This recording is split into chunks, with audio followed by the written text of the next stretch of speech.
FBI, step away from the vehicle, hands where I can see them now. I just got off shift, I was driving. Sarah Wilson worked as a bank teller for barely 6 months before federal investigators caught up with her.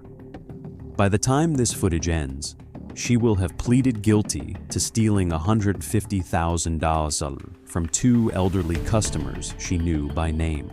Embezzlement by a bank employee, $150,000 from your teller drawer, fraudulent entries against 2 elderly customers. The audit had to be wrong. I balanced my drawer every... The records told the whole story. 5 months of transactions logged under one teller's credentials. Every entry time-stamped. Every dollar accounted for in the bank's own arithmetic. By the time federal auditors finished reconstructing what had happened inside the Pilot Mountain branch of First Citizens Bank, Sarah Wilson was staring at 3 federal counts of embezzlement, a restitution order for the full $150,450 she had stolen, and 21 months in federal prison. Her career as a bank teller had lasted 6 months. The investigation that ended it would take less than 10. Before we continue, when was the last time you actually looked at your savings account? Not your checking, not your debit card balance, your savings, your certificates of deposit, the accounts you opened years ago and forgot about. Drop a comment and tell me when you last checked. And if you're not subscribed yet, now's the time. We hold people who abuse a position of trust accountable every single week. Sarah Wilson was born in 1997 in Surry County, North Carolina, in the shadow of Pilot Mountain, the granite knob that rises 1,400 feet above the rolling tobacco country of the western Piedmont and gives the town below it its name. The town itself was small, just under 1,400 people. 2 stoplights on Main Street, a high school, a Hardee's, a Walmart 20 minutes north in Mount Airy, and a First Citizens Bank branch that had occupied the same brick building on Main Street since before she was born. Her family was working class. Her father worked in maintenance at one of the textile facilities that still operated in Surry County in the early 2000s. The kind of plant that had survived 2 rounds of layoffs and would not survive a third. Her mother worked as a receptionist at a chiropractor's office in Mount Airy. The Wilsons rented a single-story house off Highway 268 with a covered front porch that faced east toward the mountain. Sarah grew up looking at that granite knob every morning when she walked out to wait for the school bus. She would later tell investigators it was the first thing she ever counted on staying the same. She attended East Surry High School, where she was a quiet student. Her teachers described her as polite, prompt, and unmemorable in the way that small-town teenagers often are. Present, accounted for, never in trouble, never standing out. She made B's. She ran 1 season of track in 10th grade and did not return for 11th. She worked weekends at a Food Lion on Highway 52, scanning groceries and bagging for tips, where she first learned the rhythm of a cash drawer, the slide of the bills under the spring clip, the change-counting cadence, the end-of-shift balance, the specific dread of being $1 short. She graduated in 2015. There was no 4-year college plan. She enrolled the following fall at Surry Community College in Dobson, 15 miles south, in their accounting and bookkeeping program. It was a practical choice. The program was 18 months. The tuition was low. The job market for bookkeepers in Surry County was thin, but stable. She finished the program in 2017 with a certificate and no debt. Her early 20s were a stretch of small jobs. She worked as a part-time bookkeeper for a heating and cooling company in Mount Airy. She worked 1 summer as a front desk clerk at a hotel off Interstate 77. She worked 11 months as an accounts receivable clerk for a regional flooring distributor before the company restructured and eliminated her position. Each job paid a little better than the last. None of them paid enough. She moved back in with her parents twice between the ages of 20 and 24. She got engaged at 23, married at 24, and was already going by two names: Wilson, the name on her driver's license, and Cannoy, the name on her marriage certificate. By the time she walked into the First Citizens Bank branch on Main Street for a job interview in November of 2023, she was 26. She had been out of work for 4 months. The teller position paid $16.50 an hour. The benefits were modest but real: health insurance, a retirement match, 2 weeks of paid leave. The branch manager who interviewed her later told investigators she had been impressed by Sarah's accounting background, her quiet demeanor, and the fact that she already knew most of the regular customers by name from her years growing up in town. She was Surry County through and through, the manager said. She knew everybody. Everybody knew her. Sarah Wilson started work at the Pilot Mountain branch of First Citizens Bank on December 4th, 2023. She completed 3 days of teller training at a regional facility in Winston-Salem. She was issued a 4-digit employee number, a system login, and a key to her cash drawer. She shadowed the branch's senior teller for 2 days. On her 6th day, she opened her drawer alone for the first time. Her colleagues described her as polite, careful, soft-spoken. She wore the bank's required dress code: black slacks, a tucked white blouse, a thin First Citizens lanyard with her photo ID hanging from it. She kept a small framed photo of her husband on the counter behind her station. She brought her lunch from home in a soft-sided cooler. She rarely took her full break. She balanced her drawer at the end of her first week with no discrepancy, and her supervising teller noted in her 30-day review that she showed strong attention to detail and consistent procedural compliance. She was, by every observable measure, exactly the kind of small-town hire that First Citizens had built its reputation on for the better part of a century.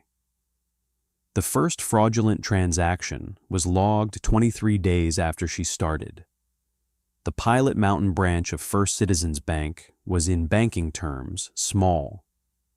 3 teller stations along a low marble counter, a single drive-through lane, 2 private offices in the back for the branch manager and the customer service representative, a vault the size of a walk-in closet. The branch served approximately 1,100 active customers, most of them long-term, accounts that had been opened in the 1980s, the 70s, the 60s. Some had been opened by customers who were now dead and were still being managed by their adult children. It was the kind of branch where the average customer relationship measured in decades, not years. A teller's daily routine at a branch that size is straightforward and tightly choreographed. At opening, each teller is issued a cash drawer from the vault, a specific dollar amount, counted twice, signed for under that teller's name and employee number. Through the day, every transaction the teller performs, deposits, withdrawals, check cashing, money orders, vault buys, vault sells, is logged into the bank's transaction system under her 4-digit login. The drawer is hers. The login is hers. The trail is hers. At the end of each shift, the teller balances the drawer. She counts the cash. She runs a system report. The 2 numbers, the physical cash on hand and the system's record of what she should have on hand, are supposed to match to the penny.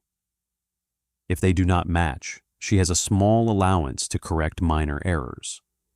Beyond that allowance, the imbalance is reported to the head teller, then to the branch manager. A persistent imbalance triggers an audit. It is a system designed around the assumption that small discrepancies are rare and large discrepancies are impossible to hide. The whole architecture of the trust between a teller and the bank she works for rests on a single premise: that what the teller types into the system matches what she takes from the drawer. The bank trusts her arithmetic. The customer trusts that the arithmetic was honest. There was one structural weakness in that system, and Sarah Wilson identified it within her first 3 weeks on the job. The bank's auditing was not real-time.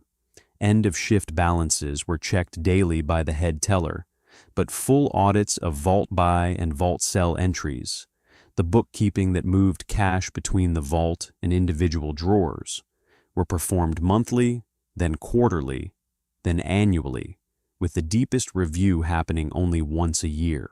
If a teller could enter a fraudulent vault transaction into the system to cover a short drawer at the end of the day, the discrepancy would not necessarily be flagged immediately.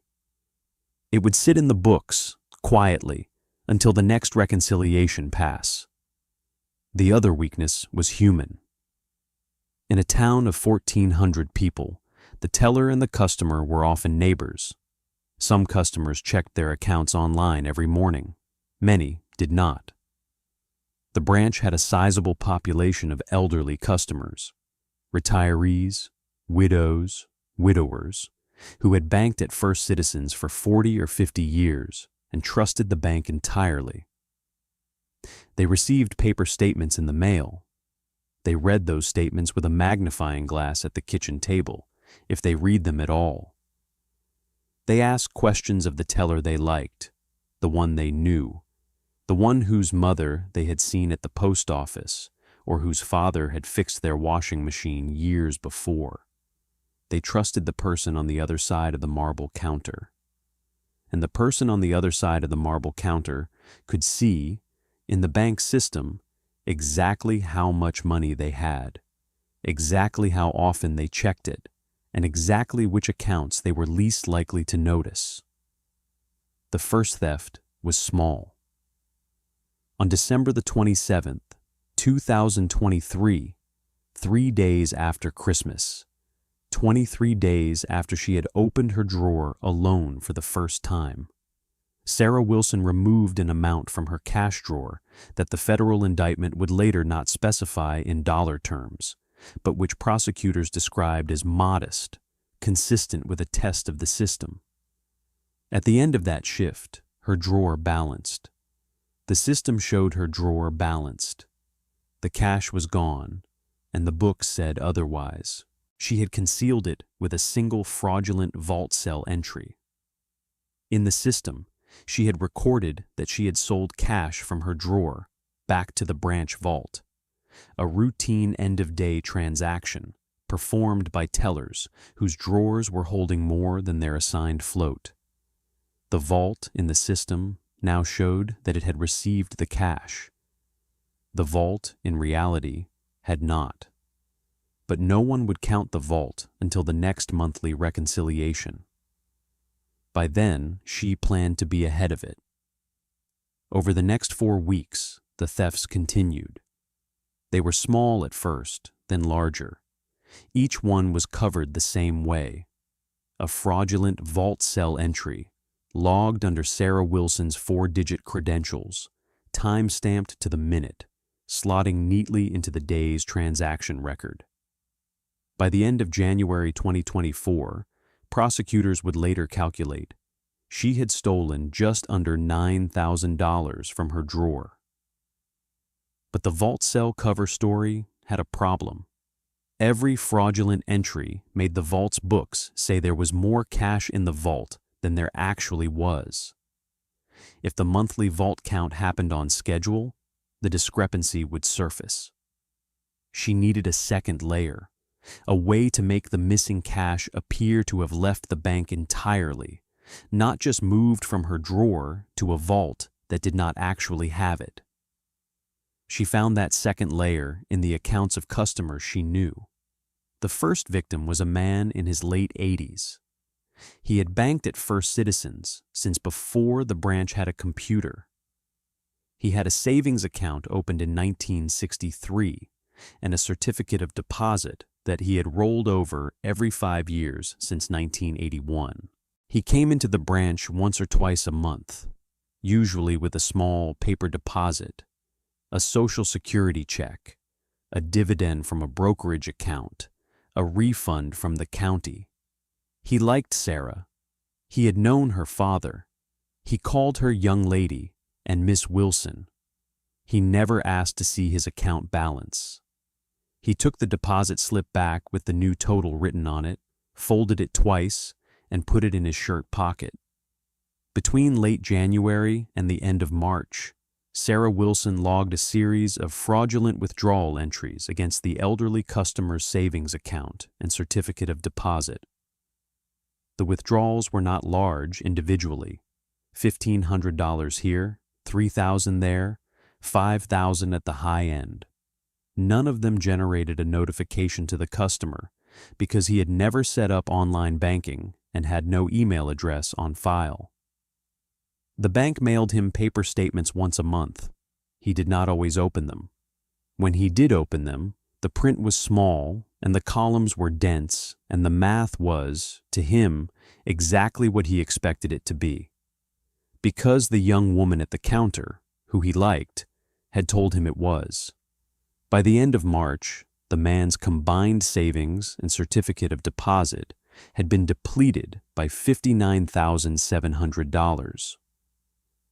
The cash from those withdrawals, cash that had never actually been handed to him, cash that existed only as a line in the bank's transaction system, had been used to balance Sarah Wilson's drawer. The vault cell entries had been quietly reversed. The books, for the moment, balanced. In early April, she moved to a second customer. He was 90 years old. He had a certificate of deposit at the branch worth approximately $45,000. He came in even less often than the first victim. His statements went to a P.O. box that his daughter checked every few weeks, but the daughter was not a signer on the account and did not have direct online access. By the end of May 2024, Sarah Wilson had drained that certificate of deposit by $42,650 through a series of fraudulent withdrawal entries logged under her own credentials. The total, across the two elderly customers, across the fraudulent vault entries, across her own teller drawer, had reached $150,450 in stolen cash. 6 months on the job. 1 drawer. 2 victims who trusted her. Hundreds of fraudulent entries, every one of them logged under the 4-digit employee number that had been assigned to her on her first day. She bought no obvious luxuries. She did not buy a new car. She did not move out of the house she rented with her husband off Highway 268. Investigators would later find evidence of cash spending, restaurants in Mount Airy and Winston-Salem, weekend purchases at the Haynes Mall, an itemized list of consumer goods that did not on its own explain the full $150,000 figure. Some of the cash was never recovered. Some of it, prosecutors would later acknowledge, simply went into the friction of small daily life, gas, groceries, bar tabs, the slow disappearance of money that has no particular destination. What she did not do was stop. In the 3rd week of May 2024, Sarah Wilson's drawer did not balance. It was a $38 discrepancy at first, a small thing. The kind of thing that a tired teller writes off to a miscount, a misplaced bill, a customer who paid with hundreds and got hundreds in change. She recounted. She reran the report. The number did not change. She entered a small correction and went home. The next day, the drawer was over by $14. The day after that, it was short by $82. The system, which Sarah Wilson had been carefully feeding fraudulent entries for 5 months, was beginning to creak under the weight of its own bookkeeping. Her fraudulent vault entries had begun to accumulate in volumes that her end-of-day balancing could no longer absorb cleanly. The fraudulent withdrawals against the two elderly customers had been entered against accounts that the bank's larger reconciliation systems were beginning, automatically, to flag for review. On May 28th, the head teller pulled Sarah Wilson aside and told her there would be a full audit of her drawer the following morning. It was a routine statement, delivered in a routine tone, in the same hallway where the branch's break-room coffee maker had been broken for a month. Sarah said, "Okay." She finished her shift. She balanced her drawer to the penny by entering that afternoon the largest single fraudulent vault cell entry she had logged to date. The next morning, the audit happened. The drawer did not balance.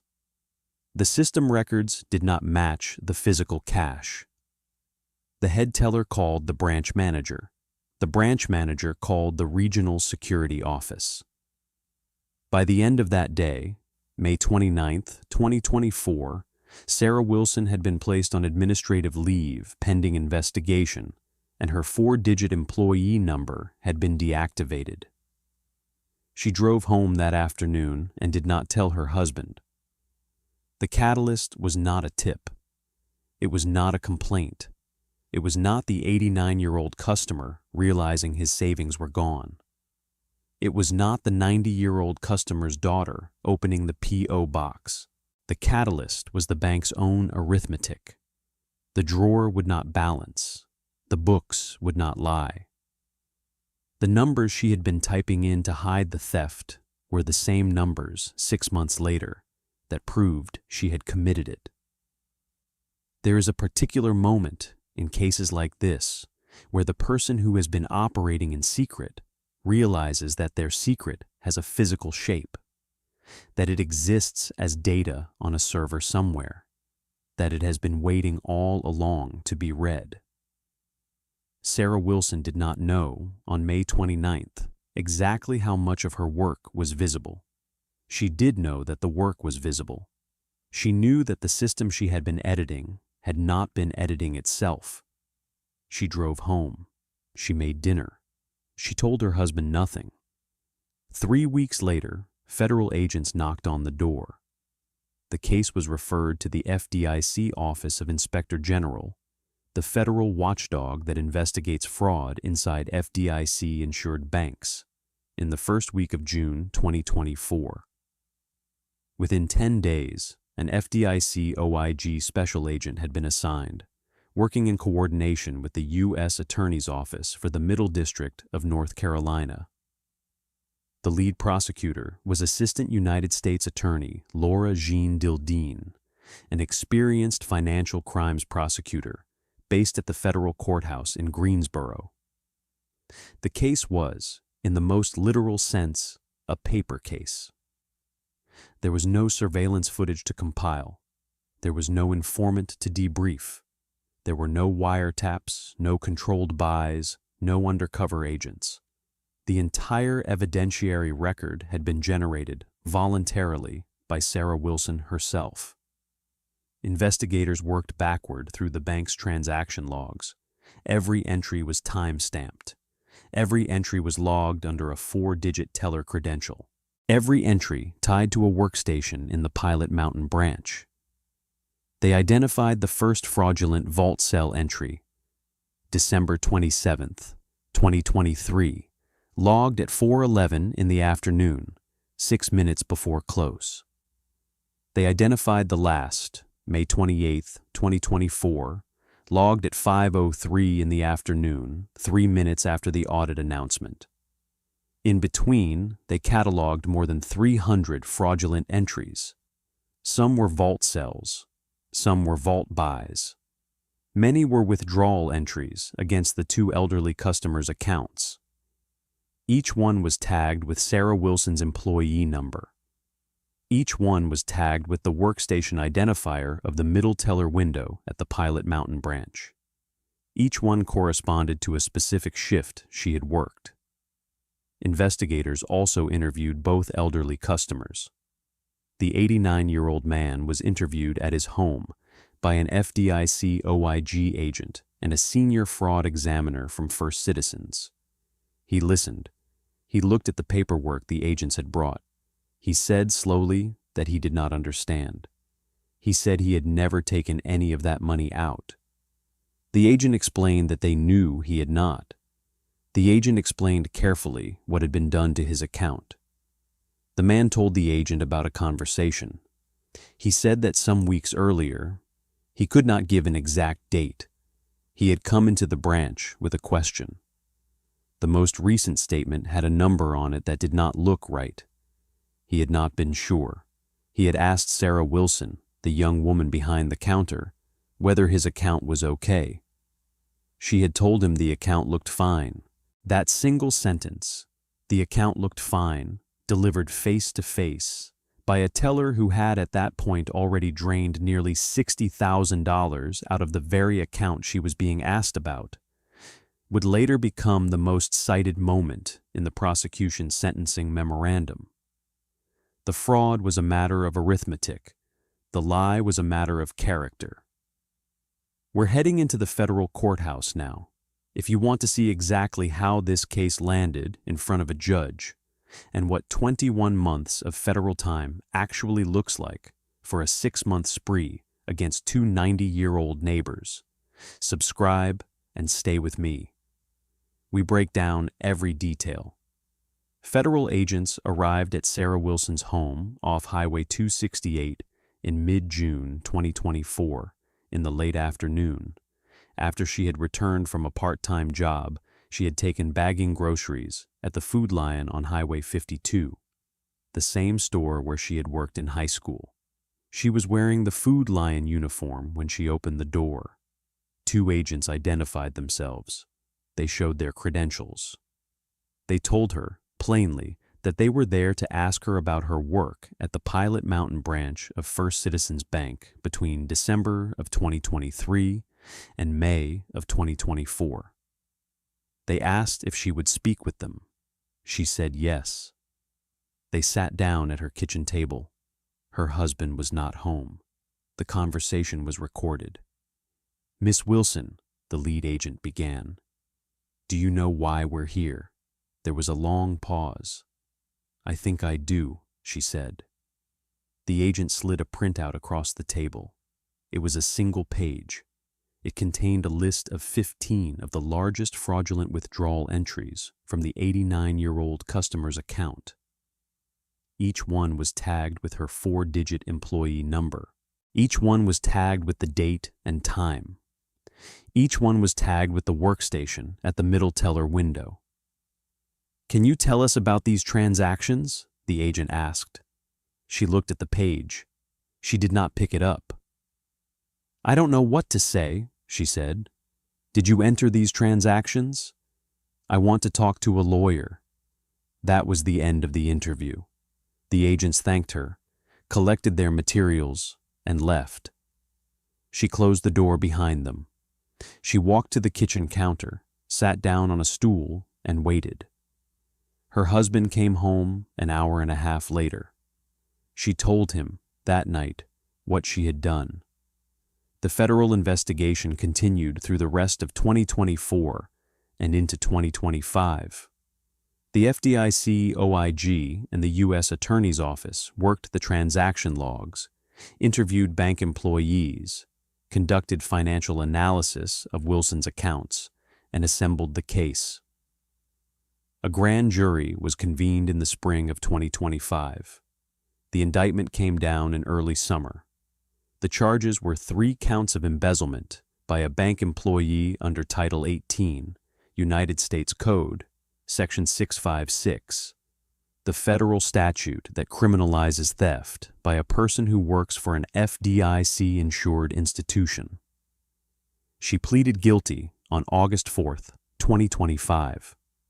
Sarah Wilson appeared for sentencing on the morning of January 5th, 2026, in federal court in Greensboro, North Carolina, before United States District Judge William L. Osteen Jr., a senior judge with more than 2 decades on the federal bench and a reputation in the Middle District for measured, but unflinching sentencing in white-collar cases.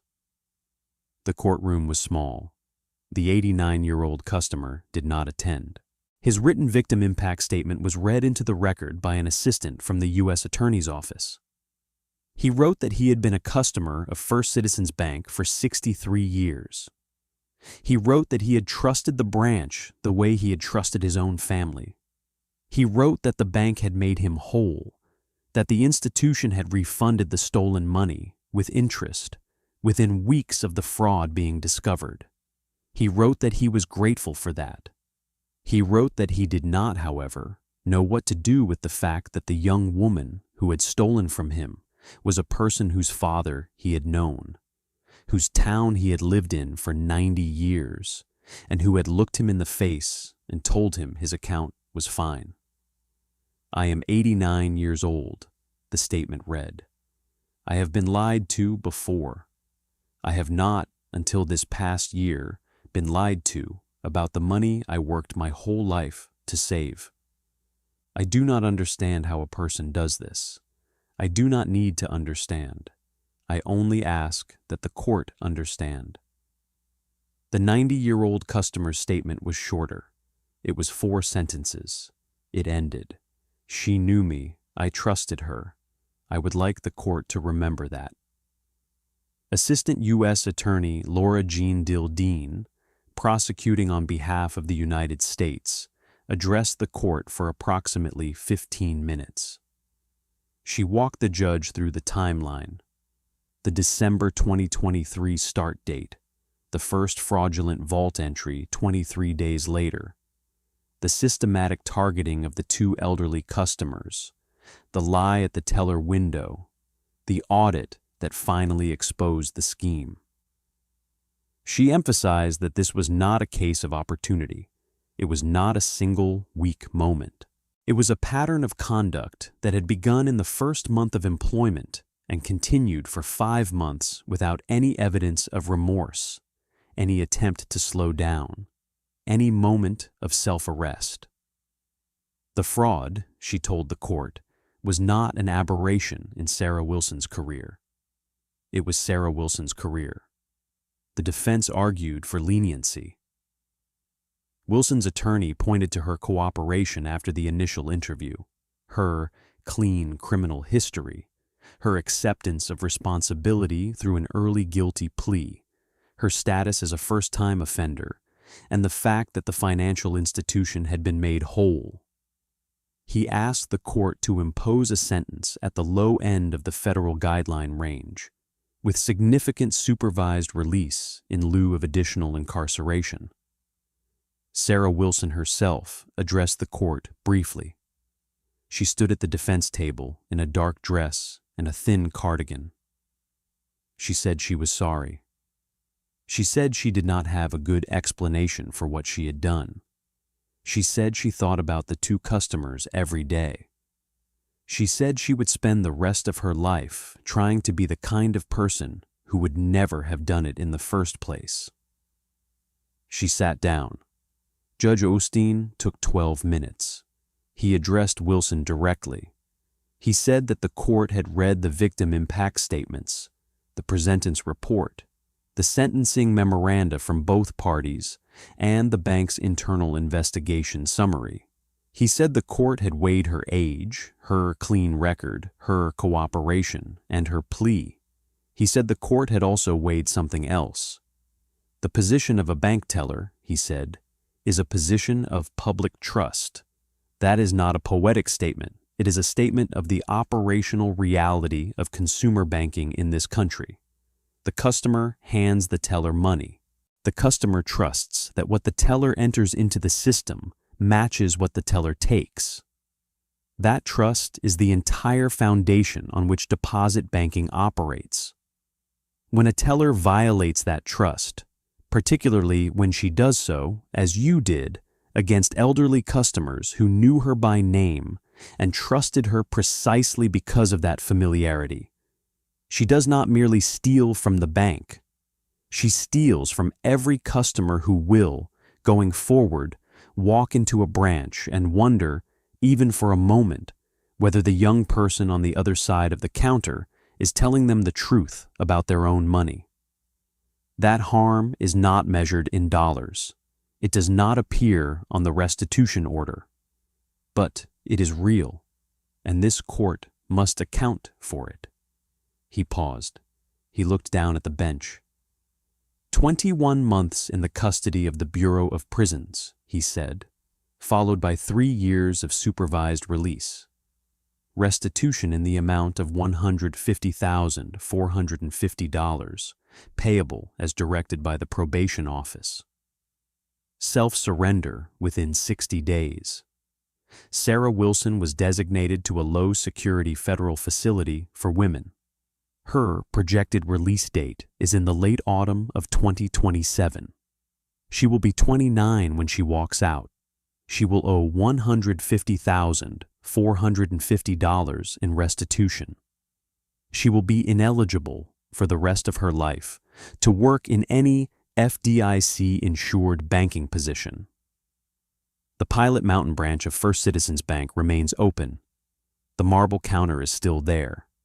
The middle teller window is still in use. The 89-year-old customer and the 90-year-old customer were both reimbursed in full by the bank within weeks of the audit. One of them still banks at First Citizens. The other moved his accounts to a different institution. He did not explain why. That case was small in dollars and devastating in trust. But the next case on your screen right now is something else entirely. A betrayal at a scale that will leave you speechless. Click it now.